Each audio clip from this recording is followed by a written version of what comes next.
So I've been asked not to name the location, and I won't. But I assure you that these are real people, because these are people in the group me with me. I'm part of their team. It's an honor for me to serve, right? But yesterday, they traveled up into the woods and they found a home that had 15 trees on it. There was a big hole in the roof, right? And the water had come through the home and busted out the windows.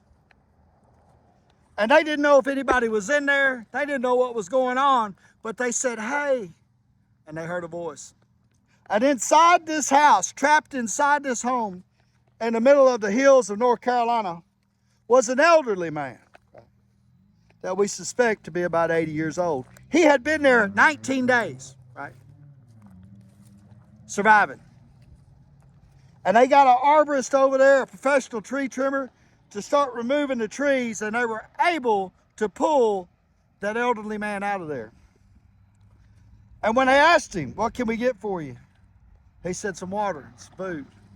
And I asked him, are you ready to go to a shelter? And he said, no, this is my home. I'm a powerhouse. No one's taking me from this land. No one's taking me from my home.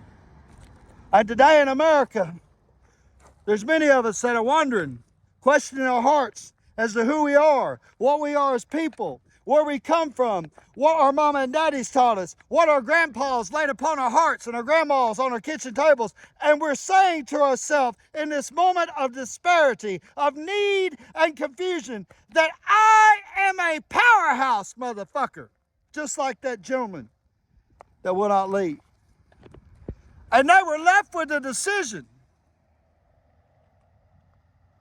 to honor his word.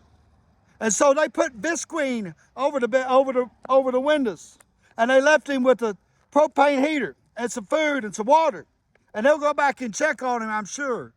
But understand this, on a hill out somewhere in a remote place of North Carolina, above a valley, up where the trees are twisted up, there lies a man that has been an American citizen all his life, that stood up in the face of a storm, in the galley and the winds of destruction. And after it had passed and been rescued, he wants you to know that he's a powerhouse, and you are too.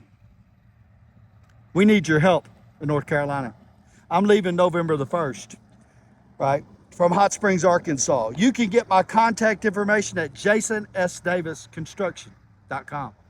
jasonsdavisconstruction.com.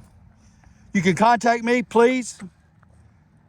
We'll take your donations for fuel. We'll take your stuff. You can drop it off at the farm, which is the address listed on the website. We'll take your goods to people that are using a need, that are rescuing and doing good things, right? Saving people's lives, proving the point, running into fires, pushing down the smoke, laying down the trees, sweating and gritting, and giving it the true American fucking powerhouse spirit of this country. Would you please join us? Would you please help us? If you live in Hot Springs, you know where I live. If you want to be a part of something great, if you want to join the coalition of hearts, of breasts, of patriotic motherfuckers in this country that will not bow and take a knee to the tyranny of this country, of this fucked up government, would you stand with us and join hands and become part of the powerhouse of this country? Can you honor that gentleman with his words and your spirit? Please, fluent fucking English.